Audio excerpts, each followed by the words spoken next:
Welcome. The topic for today is lighting the menorah. Where? Inside. Where do we light the menorah? Inside of our houses.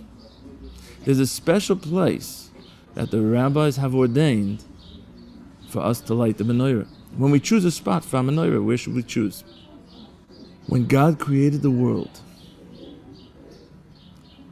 He initially gave man the ability to understand everything clearly. Man had the ability to see all the wisdom in life, all the beauty in life, to understand why everything was going on the way it was. That clarity is represented by light. The fact that the light shone upon the first man, upon Adam Rishon, wasn't only for him a physical light. It represented the ultimate spiritual light of clarity. When Adam Rishon, when the first man, partook of the tree that he wasn't supposed to eat from, when he partook of the fruit from the tree of knowledge between good and bad, what we have passed down is that bad became mixed in with all the good things in the world. Beforehand, there was only good. It was an amazing life. The first man was able to see from one side of the world to the other. He was able to understand everything about his life and everything that was going on. Once he sinned and the bad got mixed in with the good, then the light had to be diminished. It wouldn't be so clear anymore. Things wouldn't be so obvious. But that special light, the light that was reflected by the shine of the sun, did not diminish before the end of Shabbos. And so the sun shone with its initial light for the first man the whole day of Friday, the whole day of Shabbos, or the whole evening of Shabbos, and did not set Friday night, and it shone for the whole day of Shabbos until Shabbos ended. When Shabbos ended on Motzei Shabbos, the first Saturday night of the world, darkness descended for the first time upon Adam Rishon. The first man found himself not only amidst physical darkness, but it was a spiritual darkness as well. He wasn't sure what to do. Things became more confused. So two things took place at that time. Number one is that we have passed down that God gave the wisdom for the first man to hit two rocks together. He hit two rocks strongly in the midst of the darkness, and a spark came out. A spark caught, maybe it was a dry leaf, a spark caught onto something, and Adam Rishon, the first man, had discovered fire. And from then on, from that first Motzei Shabbos, man has used fire as a source of light for him, as physical light throughout all the ages. But a second thing took place. As we said before, that initial light of clarity was diminished. That clarity was then lacking from man's life. And God said, now that there's bad in the world, and there are even people who could do bad and intend for bad, I can't leave this level in the world anymore. I can't leave a level that a person will be able to see everything clearly. And so therefore it's going to be hidden. And it will be hidden for the time of the future.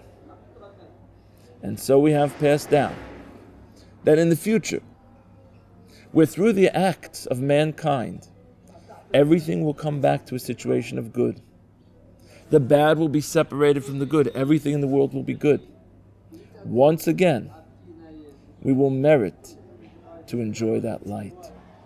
Once again in the future, we will, humanity as a whole, will be able to witness the great wisdom, the beauty, and holiness that exists in every corner of our life.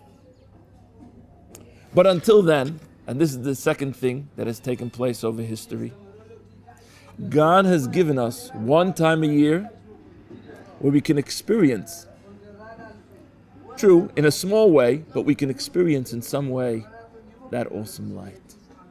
That great light of clarity, one time a year, we can experience even in our days. Those are the days of Chanukah. During the days of Chanukah, as we know, the original Maccabim fought with their lives in order to maintain their spiritual beliefs. They were willing to give up everything that they had physically in order to worship God spiritually, to proclaim that spirituality exists. And so, once they actually won, God said, I'm going to give you a gift. I'm going to give you something in recognition of your spiritual accomplishments. You're willing to give up everything physical. You're willing to give up the whole mix of good and bad in life just for me, just to worship me, for total good. I will give you an experience of that ultimate light that's going to be in the future. One time a year, each and every year, on the days of Chanukah. And so each and every year, when it comes those special days of Chanukah, for 8 days, we have the merit to experience in some small way that ultimate light that's going to take place in the future. It's a light of clarity. It's a light of positivity. It's a light that allows us to understand, at least a little bit, some of the things that go on in our lives. Some things that are so confusing, the things that create darkness in our lives. In some spiritual way, God gives each of us a certain knowledge, a heart knowledge of why this needs to take place. And with that light, with that knowledge that we gain, with the clarity that we gain from the 8 days of Chanukah, we then have the ability to face the rest of the year with all of its darkness. So therefore, when it comes that special time, and we light the Menorah, when we light the candles on Chanukah, we light them physically down here, but our physical lights really parallel a great spiritual light from above. When we light the candles down here, we draw down some of that awesome spiritual light from a spiritual realm into our very lives. And just to finish up this idea, the great Hasidic commentator and author, the Bnei Yissaschar, who lived approximately 180 years ago, writes in his monumental compilation, take notice of how many hours it was that the first sun, the first light, the initial light of clarity shone for the first man. Count how many hours it was. Man was created from the beginning of Friday, from the beginning of the day. Friday, the entire day, is 12 hours.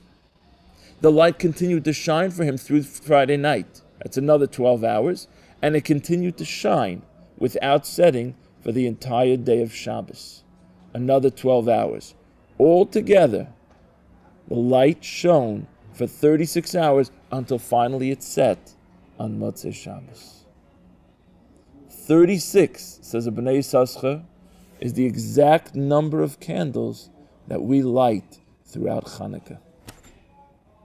The number of candles, if you count them, that we light, if you add them together from all the nights of Chanukah, first night 1, second night 2, third night 3, etc., until 8, is a total of 36, without counting the Shamashim.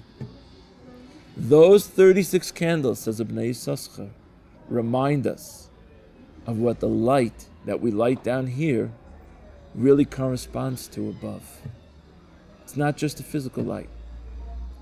It's a unique spiritual light that we don't even have access to the rest of the year, except on the 8 days of Chanukah, where we have the ability to draw down some of that clarity and that positivity into our very homes and into our very souls.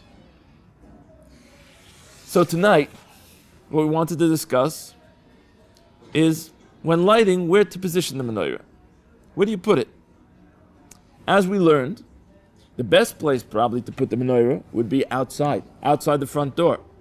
That's the way it was initially in the time of the Talmud. But a long history, because at a certain point it became life endangering to put the Chanukah candles outside, the rabbis of the generation, the leaders of that generation said, a person from now on can light inside. And there are many people until today that they light their Chanukah candles in the house. So here you are, you go into your best room, living room, and you want to see where it is that you should position the menorah. So what we have passed down is the following few ideas. Number one, the rabbis have ordained that the menorah should stand within 1 hand's breadth of the doorway. So whatever doorway you have, you measure approximately a hand's breadth. Now a hand's breadth today is approximately 3.5 inches, a little over 3.5 inches. So you try to position your menorah that the lights, the candles, will already be within a distance of 1 hand's breadth from the side of the door. The reason that this is done is initially when people would put the candles outside of their door, outside, we wanted the people passing to realize that it was put there intentionally. Not just that someone left a light burning outside because they forgot to extinguish it. No, it was put there intentionally in order to show everyone passing the greatness of the nes, the greatness of the miracle. And so therefore, even though that applied when putting it outside, we still follow that today inside. The most preferable place to put the Chanukah candles would be close to a doorway, even in the house, within a hand's breadth of the doorway. Second rule that we have is that preferably, if you have a choice, the menorah should be set on the left side of the doorway. How do I know which is the left and the right? Well, I use the doorway to enter another room. On the side that I enter, we have a different halacha called mezuzah. As a mitzvah in the Torah, as we know, to put a mezuzah on all of our doorways, we put that on the right side. And so when you enter the room, you have the mezuzah on the right. Say the rabbis, put the menorah on the left. What that causes is that we'll just have a feel of being totally surrounded with mitzvahs. We're going into a doorway, we're entering another room, another area. On the right side, I see the mezuzah. On the left side, I see the menorah. The mitzvahs are surrounding us. And so the most optimum place for menorah would be opposite the mezuzah, on the left side. The great halachic authority, the Taz, actually says that if a person has a choice and he divides the area of the doorway and he could put it on the left side, technically, he could divide it into half and put it on the left side of the door, he should still try his best to make sure that it's as close as possible. It's within a hand's breadth to the actual left side of the doorway. And so, therefore, once again, the best place for the menorah would be to locate a doorway that's inside, mezuzah being on the right, position on the left, within a hand's breadth of distance from the doorway. But here's one more rule. The rabbi said, we don't want it just to look like someone just left some lights there. Remember, the main source of light in the olden days was candles or lighting fire. So we don't want it to look like someone just left it there. You cannot put the menorah directly close to the floor, because maybe someone just left it on the floor. You also can't make it too high, because that's what people usually use it for. They use it as a lighting element. We want it to be in a place where people usually don't put it the rest of the year, so it will be clear that the person lighting it lit it for the purpose of proclaiming the miracle, of showing the greatness. How is that defined? We should set the lights, we should set the candles in such a way that the light will be above 3 hands breadths from the ground and below 10 hands breadths. Now, to define this nowadays, 3 hands breadths, according to the great posik, the Chazon Ish, is approximately 11.5 inches. Measure 11.5 inches from ground level, and then the lights, the menorah, the candles, should be at least above 11.5 inches from ground level. Also, measure then 40 inches from the ground, and try your best try to make sure that the candles burn less than 40 inches high from the ground. That's the optimum place for our Chanukah candles. Of course, if a person does have a window and he chooses to put the Chanukah candles by the window, that also is very preferable, because then you have the ability to show the nace, to show the miracle to people going outside. Even though we don't put it outside of our door, to put it on the windowsill is preferable. And in such a case, say the poskim, you wouldn't have to be careful even if the windowsill is above 40 inches from ground level. So even if your window is a little high, still preferable to put it by the window, but it should be for the people outside. It should be recognized by the people outside. But here's the condition, and this is the last thing we wanted to cover today. If you do choose to put it by a window, the window facing the outside should not be higher than 30 feet from ground level. If you're on a first floor, you're probably within 30 feet from the street level. If you're on a second floor, it might need to be measured. If you're on a third floor of an apartment building, it could be that you're above 30 feet. Some poskim might go as far as 35 feet. If that's a question for you, so then check with your local rabbi. But we know that if it's going to be less than 30 feet from ground level, you still fulfill the best way of proclaiming the nace by putting it in a window where people will be able to see. May God help, and we be able to merit bringing down once a year that awesome light, that light of clarity, that light of positivity, that light of security, that should give us strength, even during these difficult times at the end of days. The light should literally brighten up all the darkness that may be present in our lives.